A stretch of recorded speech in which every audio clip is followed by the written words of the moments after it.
and gentlemen, this is the Power of Purpose. Anton MN is my name. We know that all things works together for good to become who you are. Now I am with a special guest today. James Itana is a very close friend, and he's a gender activist. He's a trainer, and we're going to hear more about his story, his background, and is it somehow his background of broken situation that made him to be what he is today. He is a married man, by the way. He is a good father, and we'll be talking about the transition of the challenges that now he had to make a decision to be a better man. So welcome to the Power of Purpose. Mr. James, you're welcome. How are you, sir? Thank you so much, Tony. And I'm honored to be on the show. And I hope that I'll have many more engagements with you through the show. Thank you so much. And we're just here to talk about sharing stories that can inspire a lot of young people and people out there who might find themselves in a similar situation. Who is James Itana? Well, I think there are a couple of synonyms that people use to try and describe me. Interesting. I mean, some might refer to me as the gentle giant, you know, because I think I actually try and embody my consciousness towards being, you know, a kind, sincere, gentle type of being. I had very humble beginnings. You know, grew up in a single-parented household with my mother being, you know, she had to play the role of being the father, the mentor, the mother, you know, carry all of those roles. And I guess as a result of her, I think my being who I am has been largely influenced by my mother. In terms of her perceptions around, you know, in my household, we don't divide household duties as per our sex. I don't care whether you're a boy or a girl. You must learn how to cook, you must learn how to do the laundry, you must learn how to clean the house. Yes.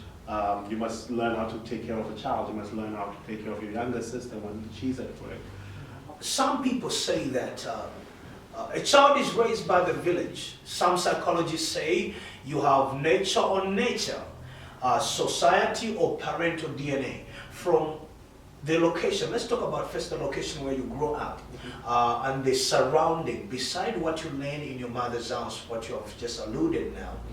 In the society, which town did you grow up and what was in your surrounding at that time?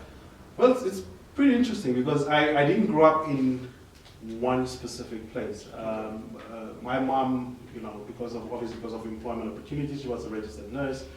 We ended up living in different towns, and throughout, you know, each town sort of embodied a development phase of myself, which was very interesting. I mean, I recall my earlier childhood years in the early 90s, where I, you know, grew up in Okanja, for instance, and that was an interesting era because, you know, the country had just transitioned, you know, through that apartheid era, the apartheid regime. And I recall having a friend, and I've told a few people about this story, but it's actually a very comical story of, you know, living in this nurse's home, and for some reason we were the only ones living in this huge home in town, and at the back of our house were the neighbors, and the neighbors were, you know, these Afrikaner white people. And I developed a friendship with their daughter. We were both peers, young, and I recall the house was, you know, these two houses were divided by this huge fence. And I would sit on my side of the fence, she would sit on her side of the fence, and, you know, we would start playing, and, you know, a friendship started developing. And then at some point, she perhaps felt that the relationship has matured now. You can come over and come play at my house. And I was like, okay, fine. I was ready to climb the fence.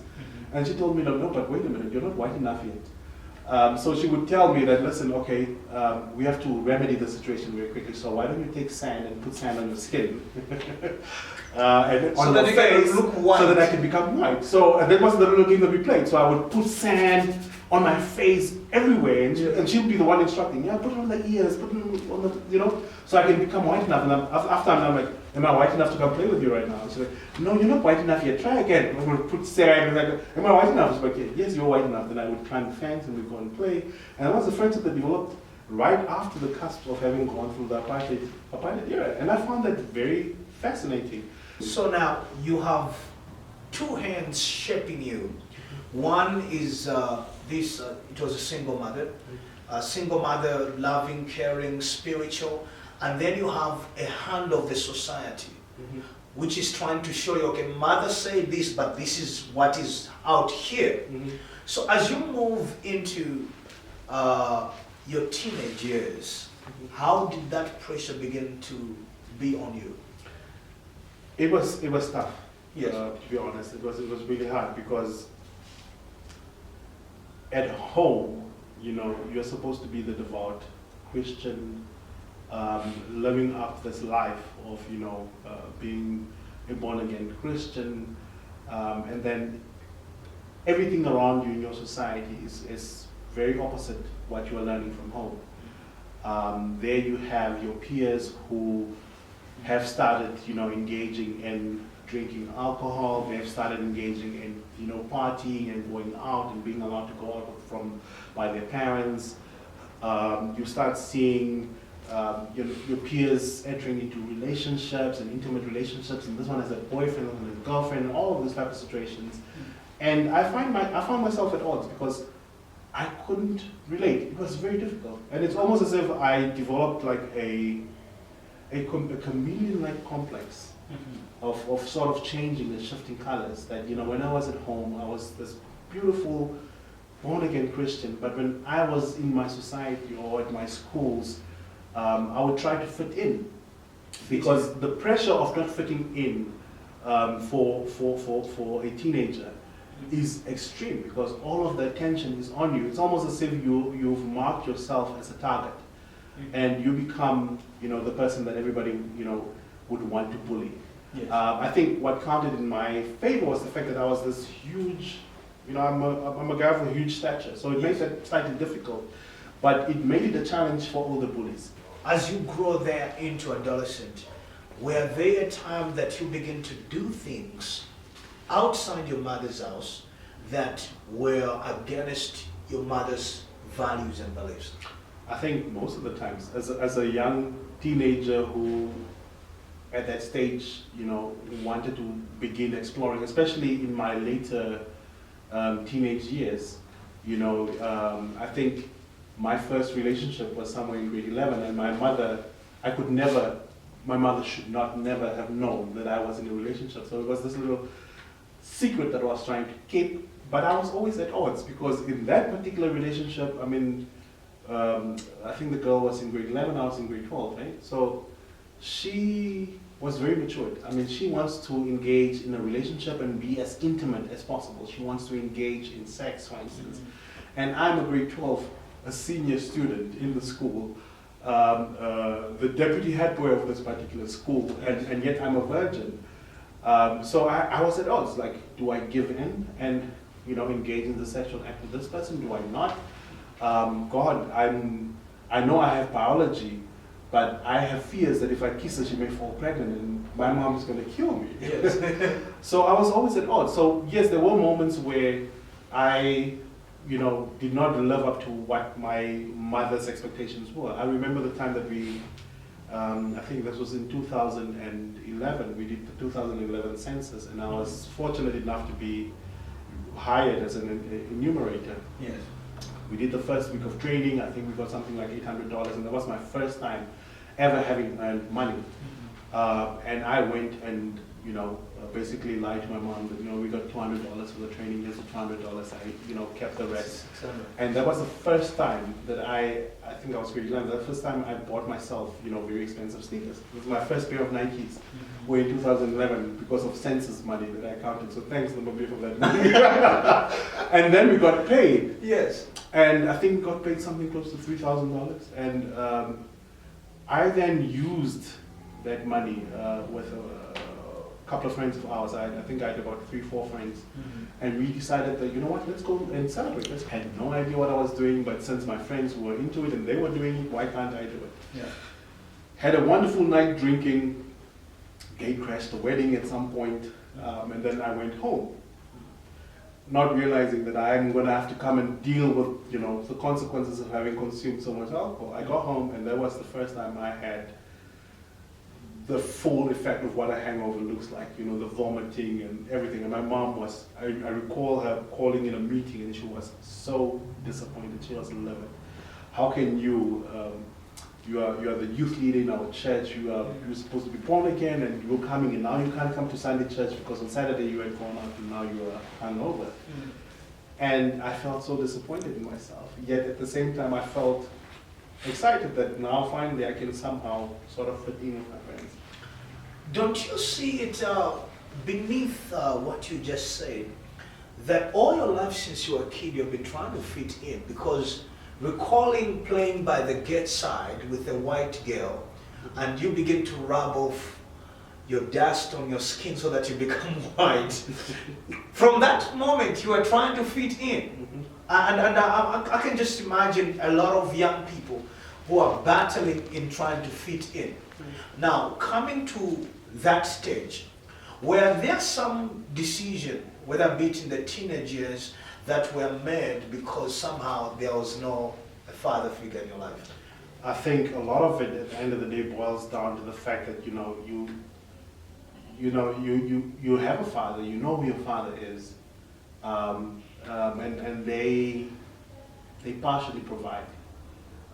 You get to see them on occasion. You don't get to see them all the time. I mean, I could probably count the number of times I had seen or engaged with my father in person, and probably less. I would say probably less than 15 times in my lifetime have I had opportunities to really directly engage with my father. So obviously there was that absence of a father figure. But being a person, from the get-go, being raised by a single parent, the only place where you felt that you were at odds because you didn't have a father was when you were in a space or with your peers who had fathers and they could speak about their fathers and so forth. So then you realize, but wait a minute, but I have a father, but he's not here. And you would have that longing and that, sort of wish that, I wish he was here. But then, in as much as he was absent, there were other sort of father figures. Like I had an uncle of mine who to this day really played a very prominent role in being able to raise me. But that wasn't sufficient because I was always raised by my mom. So I think definitely does have an effect because I did not learn about what, ideas about masculinity were not imposed on me by my mother. And I guess perhaps that's why I am the way that I am today, because a lot of the ideas are on, as a man you need to be strong, as a man you must be the provider, as a man you must be the egotistic maniac who tries to run and control everything, and if you get offended or if someone tramples on your ego, you must defend it by fighting. I did not grow up in that environment, and I guess a lot of it has to do with the fact that I was raised by my mother, who, being a woman, lived to the ideals of what it meant to be feminine, but in as much as she was being feminine, she also carried a lot of masculine traits because she was the provider, she was the disciplinarian, and she was a good disciplinarian at that. And I think I recall stories of my friends who were so fearful of my mom, and I would always make jokes of my mom in terms of how, she was such a huge disciplinarian that, if she threw a shoe, Anthony, and you ducked the corner, I swear, it almost felt as though the shoe followed you through that corner. And that goes to show that, she was not, she didn't play according to the rules in our society that you have to be feminine, you have to be masculine. I think she was just trying to raise 3 kids by herself as a mother. And tough. Exactly, and those were some of the many positive traits that I picked up from her. Moving through that phase, coming into a young adult. I remember at Lifeline you did this many engaged documentary videos where different people would come and tell their stories of going through some relationship and some violence in some sort. And I remember very well a certain sentence in your video. It's so stuck with me because it has an image. And the image you portrayed in that recording was about the mountain. And you talked about coming down from the mountain. But before we get to that, talk to me about now going through as a young man now going into the relationships where there's some decisions in your relationship as a young man now, independent from your parents, that you think there were some things that were missing in your own life? I think there's a mountain load of things that went awry. And I think, you know, you can imagine a young man who, for the most of his part, grew up in a household, a very strict household. Yes. Closed off. I mean, the only time I could really get out of the house was, you know, either because I had to go to choir practice, or I had to go to school, or there was, you know, I had a little a cappella singing group and we had to go and perform else. Other than that, I was required to be at home before the sunset, and it was very strict. Now, having this young man then move to varsity, you know, where there's no one to stand at the back of you and tell you, you have to go home, or you have to study, you have to do your homework. And experiencing that sense of freedom. I think when I went to university, that was the first time I had truly experienced freedom. And obviously, being the young man that I was, I took advantage of it. I'm like, oh my God, people are allowed to go and party. Now I can have a girlfriend. I've never had a girlfriend before.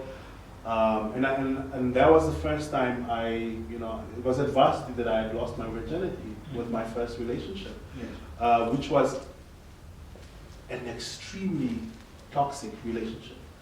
Very, very, you know, intense in terms of the emotions and the feelings that were playing out. Because I mean, for me, I regard that as my first real relationship. And being with a group of friends where, you know, you have to fit in, and, you know, you don't know what type of backgrounds your friends come from a lot of the times. Yes. Obviously, that's where my ideas about masculinity started to take shape. In terms of, you know, if you're a guy, it must mean that, you know, your plan is to try and bed as many women as you can. The goal is to try and, you know, be at the latest happenings, go to the parties, meet the girls, try and pick up girls, you know, and we would amongst ourselves have little competitions around, oh, were you able to bat that girl? If you didn't, it means you lost, and you were, you know, you're not man enough. And putting that sort of pressure on each other constantly in this peer group. So that had its influences in terms of my relationships, because then ideas started to take shape very quickly in terms of, you know, what I'm supposed to be in my relationship. I still carried, you know, the sincere, kind, gentle, loving personality that I was, but at the same time, I had to affirm myself as a man. And from this relationship, there was a lot of taunting and teasing, because, you know, this girl was expecting me to be masculine, be a man. Why are you crying right now because we had a fight? Why do you want to all of a sudden break up? No, be a man, be tough, you know. And in that relationship, that's when violence started playing out in that relationship, where it was, you know, she would, one would say, you know, in professional terms, she would psychologically abuse you by swearing at your mom, or by trying to sort of call you out on your manhood. And then in response, I'll have to then resort to violence and use physical violence to try and, you know, showcase that I'm the man in this relationship. And it was an extremely toxic relationship. It was almost like a little cat and mouse game that we were playing. That, you know, in one instance, if I didn't fight, she would either slap or throw stones or insult, and you know, I would then have to run after her because I'm trying to catch her so I can slap her back or beat her back.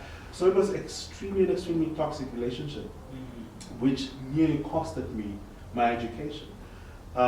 It was so bad that I literally got kicked out of my uncle's house because, you know, she came over and there was an altercation and she broke the window, and people are like, but you are this young man who's supposed to be going to university, you get caught up into a relationship and now windows are breaking. I'm sorry, we can't deal with this, you have to leave. Yeah. And at some point I ended up living in her house. Which made matters worse. I mean, I was hitting exams during the time, and the relationship, I guess, was starting to really disintegrate because I was trying to hold on to the relationship for my sanity and for the fact that I need to focus on my studies. And she was living the life that she's always lived, which was to try and party and be out there. So I would get home, she's not at home. I'd literally be sitting, it was a combustion that I was staying in, studying by candlelight. And having to wait for her, and I can't sleep because she's not here. Where is she? And having her to come in the morning when I have to go to school. Yeah. And that's where that analogy of the mountain for me came from. Yes. Because I recall, the point where I had decided that, I have been rejected on all sides. So my uncle had thrown me out. Yes. I didn't have a place to stay. I'm now staying with this girlfriend of mine. Yeah. The relationship is not working. At some point, I found out that she was seeing someone else, so she's cheating on me. My mom is basically just hearing stories from people in terms of what's happening in Windhoek, but there are no conversations between me and my mom. I felt, that was the time that I felt the most vulnerable, the most alone. I felt like there's nothing, there's no one around me. I have nothing. All I have is the bag of clothes that I came with to my girlfriend's place. Other than that, nothing. And I couldn't take this pattern anymore. The relationship became so severe that, she would go out partying, and then when I would come back from school, she would run away from me. She would be dodging me, because she wants to continue with the partying. I want something else. Up until the day I decided, I'm packing my bags. I have no idea where I'm going to go. I took my bags out of her place, left the bags at my neighbor's house, and then I just walked off. I had no idea where I was walking to. It was in an informal settlement where we were staying, so I just walked. And the next thing I know is I ended up walking up a mountain. And I went and I sat at the top of that mountain. And there, I had then just decided, I'm not going to end my life. Because everything around me is crumbling. There's no one who's willing to hear my side of the story or be my support. I have nothing with me. There's nothing around me. It's just literally me. And I can't endure the pain that I'm feeling right now. So I decided, I need to commit suicide. Yeah. And the idea was that I was going to sit on this mountain, build up the courage and just jump off and fall to my death. And I remember I sat and, you start to focus on everything around you. And all I remember was a weird wind that just came around me. And I was crying my tears out, and for some reason this wind made me feel calm. And I started wondering, so you start thinking, you start going through the practical steps of what the suicide would look like and how people are going to discover your body and things. So those little things was what I was starting to think about. And I was like, the first thing that popped into my mind is, how would it affect my mom if, she was to come to Windhoek, to come to the mortuary, to come and identify a body that was probably rotten by the time that it was discovered by the police, and then she has to look at her son that way. And I just decided that, I can't cause my mother that much pain. And that's where I, had a lot of thinking and flashback, and I was like, what, that is not worth it. There must be an out some way. And that's where I then walked down that mountain, which I then integrated into that story. Yes. So walked down the mountain, went to my friend. He sort of housed me for a few days, for a couple of days. And then I, spoke to my mom, explained to her the situation in terms of what was going on. And I gradually started, putting the pieces of my life together. Yeah. And I guess it was in that moment where I then had to decide what type of a person am I really going to become. Who is James? Yeah. Who am I? Am I the type of person that enters into abusive relationships and I become abusing and I use violence, or am I going to try and strive for better? Am I always going to be the type that will fall for the peer pressure around me or not? Or am I going to try and resist that? And that, I think, that was the first step in me becoming the person that I am today. As you climb up this mountain, is it not somehow giving you a message that you have always, for a long time, whether from the moment you entered that relationship, there was a mountain being built, and it was a very toxic mountain that you have to climb to overcome, or the mountain will literally be on your head? Well, look, being at that time, you have no idea what's happening around you as a young person. I think there's a powerful message in that as young people, oftentimes, if you do not ground yourself, yes, everything will tug and pull at you, and you will find yourself being pulled into so many different directions and so many different influences. And for me, it was really one of those moments where I had to then decide, perhaps it's time for me to try and lay the roots for myself and try and anchor myself, because I was very much impressionable. I believed people very quickly. I could be swayed very easily. If someone came in and said, hey, let's go and have a night out and enjoy ourselves and drink ourselves to the pub, I would be game, I would go, But through having gone through that painful experience, that's when I realized that, there's more to life than what I had put myself into. And I needed to go through that moment to actually realize that, my goodness, what I'm doing right now and the way I'm leading my life right now is not going to be helpful for anyone. Yeah. So the suicide thought on top of the mountain becomes the turning point.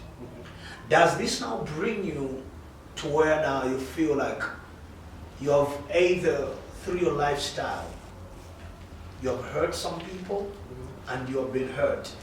Was this a discovering of a purpose to become a gender activist? I think, it's one of the earlier seeds. I think that process of change, it was a long process for me, because that was that relationship.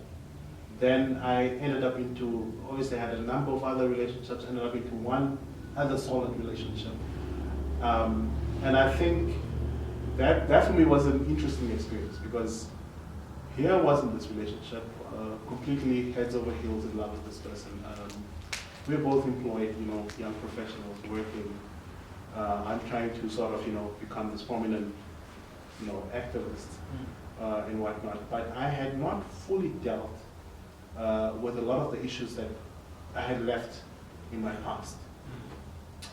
And I was carrying with me, because of this whole, as men we have a very unique way of playing a game where we hurt and we get hurt, we hurt and we get hurt. Now the hurt that we do to others, that for us does not count as much, but the hurt that we get hurt, that is what we store and we hold. And we never think that, but wait, you also did some hurt.